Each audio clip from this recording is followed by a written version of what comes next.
மகத்துவத்திற்கும் எல்லா விதமான மகிமைக்கும் எல்லாவரை காட்டிலும் மேன்மையுள்ளவராய் காணப்படுகிறபடினால் அவருடைய ஸ்தானத்தை நான் பெற வேண்டும் என்று சொல்லி நான் ஒருபொழுதும் வாசிக்க விரும்பக்கூடாது. காரணம் என்று சொன்னால் நான் மேலிருந்து கடந்து வரவில்லை, நான் கீழிருந்து கடந்து வந்தேன். அவருக்குள்ளதான இணையான ஸ்தானத்தை நான் பெற வேண்டும் என்று சொல்லி ஒருபொழுதும் வாஞ்சிக்க கூடாது. Third, do not live like you are the anointed one. நீங்களும் தேவனாலே அபிஷேகம் செய்யப்பட்டவரும் ஒரே மாதிரி இருக்க வேண்டும் என்று சொல்லி நாம் சிந்திக்க கூடாது. You are not the anointed one. The anointed one, the Christ, is Jesus. காரணம் என்று சொன்னால் நீங்கள் அபிஷேகம் செய்யப்பட்டவர்கள் அல்ல, ஆனால் அபிஷேகம் செய்யப்பட்டவர் ஆண்டவராகிய இயேசு கிறிஸ்து மாத்திரமே. He alone was anointed to be the Christ, the one who was going to die, anointed to die for the sins of mankind. அவர் மாத்திரமே, இயேசு கிறிஸ்து மாத்திரமே பரத்திலிருந்து அனுப்பப்பட்டவரும், அவர் மாத்திரமே அபிஷேகம் செய்யப்பட்டவரும், அவர் மாத்திரமே கல்வாரி சிலுவிலே மரிக்க வேண்டும் என்று சொல்லி அபிஷேகம் செய்யப்பட்டவராய் காணப்படுகிறார். We simply believe our teachers. நாம் நம்மளுடைய போதகர் சொல்லக்கூடிய அல்லது டீச்சர் சொல்லக்கூடிய காரியத்தை நாம் வெறுமனே நாம் நம்புகிறோம். And you know, in our sphere of influence, people amongst whom we have a particular status, ஆனால் நம்மளுடைய ஜனங்கள் மத்தியிலே நமக்குள்ளாக ஒரு வித்தியாசமான மனப்பான்மை காணப்படுகிறதை நாம் பார்க்கிறோம். They are going to do the same thing. They're going to believe everything you say. நீங்கள் என்ன சொல்லுகிறீர்களோ அதை எல்லாரையும் அதை நம்பக்கூடிய நபர்களாய் மாறுவார்கள். Because people are like that. They trust you for who you are. காரணம் என்னன்னு சொன்னால் நீங்கள் என்னவா இருக்கிறீர்களோ நீங்கள் சொல்லக்கூடிய காரியத்தை எல்லாவற்றையும் அவர்கள் நம்பக்கூடியவர்களாய் காணப்படுகிறார்கள். Everybody may not trust you, but people within your sphere of influence will. எல்லா ஜனங்களும் உங்களை நம்புவார்கள். நீங்கள் எந்தெந்த Everybody will not trust you, but people within your sphere of influence will. அதாவது உங்களை சார்ந்து அல்லது உங்களுக்குள்ளாக இருக்கக்கூடிய ஜனங்கள் மாத்திரம் நம்புவார்கள். ஆனால் உங்களை சார்ந்திராதபடி உங்களோடு இராதபடி இருக்கக்கூடிய ஜனங்கள் நீங்கள் சொல்லுகிறது எல்லாவற்றையும் நம்ப மாட்டார்கள். Maybe everybody will not believe me, but my sons believe everything I say. No questions asked. அதாவது ஒரு காரியத்தை புரிந்து கொள்ளுங்கள், எல்லா ஜனங்களும் நாம் சொல்லக்கூடியதான காரியத்தை நம்ப மாட்டார்கள். ஆனால் என்னுடைய மகன் நான் சொல்லக்கூடியதான எல்லா காரியத்தையும் நம்புவான். Sometimes he doesn't believe even what my wife says. He will believe what I say. ஆனால் சில நேரத்திலே என்னுடைய மனைவி சொன்ன காரியத்தையும் கூட அவன் நம்ப மாட்டான். ஆனால் நான் சொல்லக்கூடிய காரியத்தை நம்புகிறான். As much as I am proud of that fact, I am also afraid because I will be held responsible if he doesn't get pointed to Jesus as the Son of God. அதாவது அவன் நான் சொல்லக்கூடியதான எல்லா காரியத்தை நம்புகிறது சந்தோஷமான காரியம். அதே நேரத்தில் எனக்கு வரக்கூடியதான ஒரு எச்சரிக்கை என்னவென்று சொன்னால், நான் சொல்லக்கூடியதான காரியம் எல்லாமே அவனை ஆண்டவருக்குள்ளாய் நேராக நடத்த வேண்டுமே தவிர அவன் ஆண்டவரை விட்டு விலகி போகக்கூடியதான காரியத்திலிருந்து அதில் நான் எச்சரிக்கையாக இருக்க வேண்டும் என்று சொல்ல விரும்புகிறேன். You know, at the end of that episode, in the passage that we just read, John says, by looking at what is going on, my joy is made complete. ஆனால் இங்கே நாம் பார்க்கும் பொழுது யோவான் சொல்லும் பொழுது நடந்ததான காரியங்களை பார்க்கும் பொழுது இந்த காரியங்கள் எல்லாமே நடப்பது என்னுடைய சந்தோஷம் எனக்கு நிறைவாய் இருக்கிறது என்பதை குறித்து அவர் சொல்லுகிறார். This morning I want to ask you, believers, விசுவாசிகளை பார்த்து இந்த காலை நேரத்திலே கேட்கிறது என்னவென்றால், do you feel joyous? உண்மையாகவே நீங்கள் சந்தோஷமா இருக்கிறீர்களா? Do you feel complete as a person in spite of all the inequalities and all the fallen effects that surround us? அதாவது விழுந்து போனதான காரியத்தின் நிமித்தமாக வந்ததான எல்லா குறைகள் எல்லா பிரச்சனைகளிலும் நீங்கள் விசேஷமாய் இப்படியாக நினைக்கிறீர்களா? Do you find joy in your home? உங்களுடைய குடும்பத்திலே நீங்கள் சந்தோஷத்தை பார்க்கிறீர்களா? Do you find joy in your friendships? உங்களுடைய ஐக்கியத்திலே நண்பர்த்துவத்திலே நீங்கள் சந்தோஷத்தை பார்க்கிறீர்களா? Do you find joy in carrying out or administering all the roles that God has entrusted to you? உங்களுக்காக ஆண்டவர் கொடுத்திருந்தான பொறுப்புகள் ஸ்தானங்கள் எல்லாவற்றிலும் நீங்கள் சந்தோஷத்தோடு செய்கிறவர்களாய் இருக்கிறீர்களா? Do you find joy at the place of your employment? உங்களோட நீங்கள் வேலை செய்யக்கூடியதான ஸ்தலத்திலே அல்லது இடத்திலே நீங்கள் சந்தோஷம் உள்ளவர்களாய் காணப்படுகிறீர்களா? Do you find joy in spite of the exhaustion that you have to subject yourself in fulfilling all the duties that are required of you? அதாவது உங்களுக்காக கொடுக்கப்பட்டதான பொறுப்பு, உங்களுக்கு கொடுக்கப்பட்டதான வேலை, அந்த வேலையிலே இருக்கக்கூடியதான பிரச்சனைகள், அந்த வேலையின் மூலமாய் வரக்கூடியதான சோர்வின் மத்தியிலும் நீங்கள் சந்தோஷமா இருக்க விரும்புகிறீர்களா? If you're not, அப்படி இல்லை என்று சொன்னால், John the Baptist wants to tell us this morning, you are not joyful because you are not the testimony that God has planted you out to be. அதாவது யோவான் ஸ்நானகன் நமக்கு சொல்லுகிறது காரியம் என்னன்னு சொன்னால், நீங்கள் சந்தோஷமா இல்லாமல் இருப்பீர்கள் என்று சொன்னால் தேவன் உங்களுக்கு கொடுத்ததான ஸ்தானம், ஆண்டவருக்காக சாட்சி சொல்லக்கூடியதான ஸ்தானத்தை நீங்கள் இழந்தவர்களாய் காணப்படுகிறீர்கள் என்று சொல்லுகிறார். It's the secret to joy in everything. அதுதான் நாம் செய்யக்கூடியதான எல்லா காரியத்திலும் செய்வதற்கு சந்தோஷமா இருப்பதற்கு ரகசியம். You want joy in your marriage? உங்களுடைய திருமண வாழ்க்கையிலே நீங்கள் சந்தோஷமா இருக்க வேண்டுமா? Husband and wives need to display to one another that Jesus is the Son of God.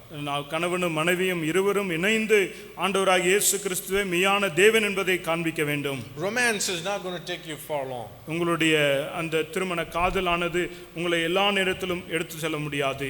Physical attractions is not going to help you cross the bridge. உங்களுடைய சரீரம் பிரகாரமாய் காணப்படக்கூடியதான அழகோ எந்த ஒரு காரியத்தையும் அந்த ஒரு பிரிட்ஜாக மாற முடியாது. What is you diminishing to the other by making the Son of God gain more and more prominence in your marriage. அதாவது எப்படி உங்களுடைய வாழ்க்கையை நடத்த வேண்டும் என்று, உங்களுடைய குடும்ப வாழ்க்கையை நடத்த வேண்டும் என்று சொன்னால், உங்களை நீங்கள் தாழ்த்தும் பொழுது ஆண்டவராகிய இயேசு கிறிஸ்து, தேவனுடைய குமாரனாகிய இயேசு கிறிஸ்து உயரும் பொழுது மாத்திரமே உங்களுடைய திருமண வாழ்க்கையில் அது நீங்கள் செய்யக்கூடியதான காரியங்கள் சிறப்பு பெறும். Are you unhappy at work? உங்களுடைய வேலையில நீங்கள் சந்தோஷம் இல்லாமல் இருக்கிறீர்களா? Because in fulfilling that role, that calling, wherever God has placed you as an employee, you are not doing what you need to be doing as a testimony, presenting Jesus as the Son of God in ways and means that are contextually relevant. அதாவது நீங்கள் வேலை செய்யக்கூடியதான இடங்களிலே நீங்கள் சந்தோஷம் இல்லாமல் இருக்கிறீர்களா?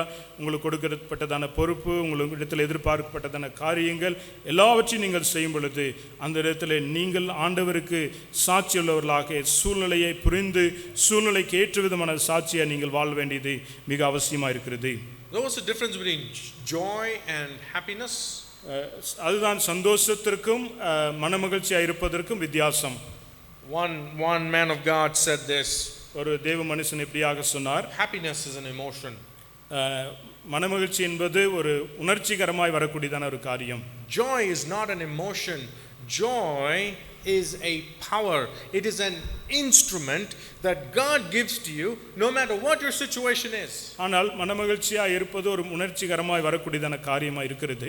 ஆனால் சந்தோஷமாக இருக்கக்கூடியதான காரியம் தேவனால் கொடுக்கப்படக்கூடியதான வல்லமை, தேவனால் கொடுக்கப்பட்டதான நமக்கு ஒரு உற்சாகம், அது தேவனால் கொடுக்கப்பட்டிருக்கிறபடினால் எந்த பிரச்சனையானாலும் சரி, எந்த சூழ்நிலையானாலும் சரி, எப்படிப்பட்டதான இடத்தில் இருந்தாலும் சரி நாம் சந்தோஷமாக இருக்க முடியும் என்று சொல்லுகிறார். No matter what kind of sickness you have, no matter what kind of family problem you have, no matter what kind of poverty you're under, you will still find the joy of the Lord if you're a believer who's representing, who's testifying Jesus to be the Son of God. எந்த பிரச்சனையோடு, எந்த சரீர பிரச்சனையோடு காணப்பட்டிருந்தாலும் சரி, எந்த விதமான சூழ்நிலை நீங்கள் காணப்பட்டிருந்தாலும் சரி, எவ்வளவு விதமான ஏழ்மையாக நீங்கள் காணப்பட்டிருந்தாலும் சரி, அந்த எல்லா சூழ்நிலையிலும் தேவனுடைய சமாதானம் உங்களுக்குள்ளாய் கடந்து வரும்.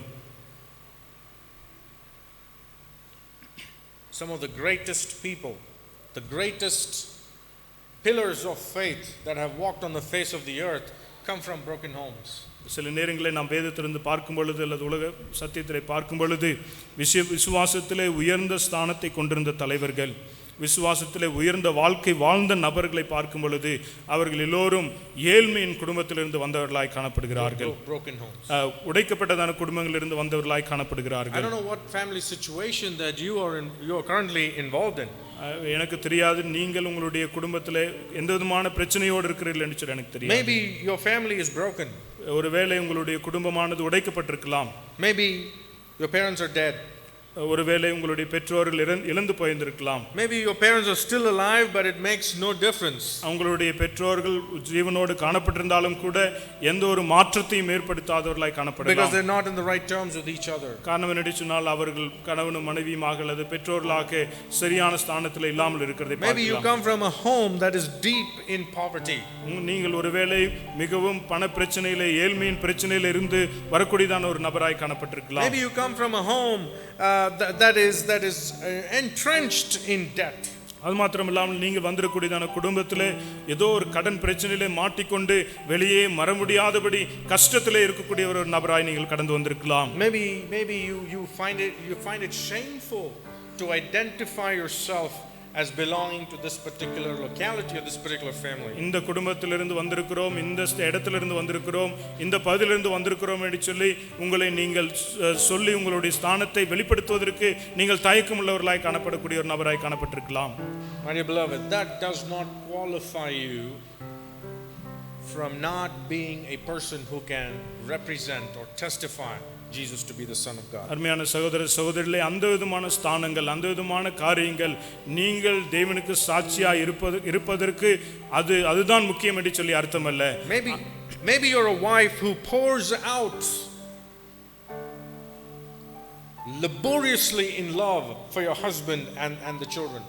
ஒருவேளை நீங்கள் மனைவியாயிருந்து உங்களுடைய கணவனாருக்கும் பிள்ளைகளுக்கும் அதிகமாய் ஊற்றி காரியங்களை செய்யக்கூடியவர்களாய் நீங்கள் காணப்படலாம். And no one has ever appreciated you.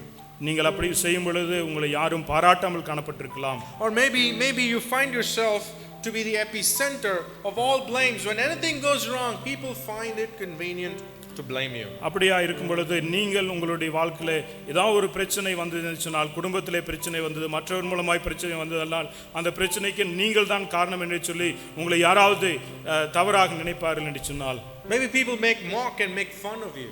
ஒருவேளை ஜனங்கள் உங்களை பார்த்து கேவலமாக பேசலாம் அல்லது உங்களை பார்த்து கேலித்தனம் செய்யலாம். And make you feel so miserable that you wish that this life on earth would end. அப்படியாக நீங்கள் நினைக்கும் பொழுது, இந்த விதமான காரியங்களை நீங்கள் சந்திக்கும் பொழுது, இந்த உலகத்திலிருந்து என்னையே நான் மாய்த்துக் கொள்கிறேன் என்றதான எண்ணம் உங்களுக்குள்ளாய் கடந்து வரலாம். If you proclaim Jesus to be the Son of God, you can find joy even in that circumstance. இந்த விதமான சூழ்நிலையோடு இருக்கக்கூடியதான நீங்கள் ஆண்டவராகிய இயேசு கிறிஸ்துவே மெய்யான தேவகுமாரன் என்று சொல்லி அந்த சுவிசேஷத்தை நீங்கள் சொல்லுவீர்கள் என்று சொன்னால், நீங்கள் ஆண்டவருக்குள்ளாக அந்த சந்தோஷத்தை பெற்றுக்கொள்ள முடியும். That's what John did. அதுதான் யோவான் ஸ்நானகன் செய்தான். A job well completed. யோவான் ஸ்நானகனுடைய ஊழியத்திலே அவர் மிகவும் பரிபூர்ணம் உள்ளவராய் காணப்பட்டிருந்தார். May God help us to be fruitful and productive as we go about testifying Jesus to be the Son of God who came from heaven and because of which he's above everything, above me, above what I do, above everything. அப்படினால் நம்மளுடைய வாழ்க்கையிலே ஆண்டவராகிய இயேசு கிறிஸ்து மாத்திரமே மேலே இருந்து கீழே கடந்து வந்தார். அவர் மாத்திரமே எல்லாவற்றுக்கும் அதிகாரம் உள்ளவராயிருக்கிறார். என்னுடைய வாழ்க்கையிலும் என்னை சுற்றிலும் நடக்கூடியதான எல்லா காரியங்களுக்கும் அவர் மாத்திரமே சிறந்தவராய் காணப்படுகிறார். ஆனபடினால் அந்த சத்தியத்தை அறிந்தவர்களாக நாம் வாழும் பொழுது கர்த்ததாமே நமக்கு சாட்சியுள்ள வாழ்க்கை வாழவும், அது மாத்திரமில்லாமல் கனி கொடுக்கூடியதான வாழ்க்கை வாழவும் கர்த்தர் நமக்கு கிருபை பாராட்டுவாராக. May God bless us. தேவன் தாமே நம்ம அனைவரையும் ஆசீர்வதிப்பாராக.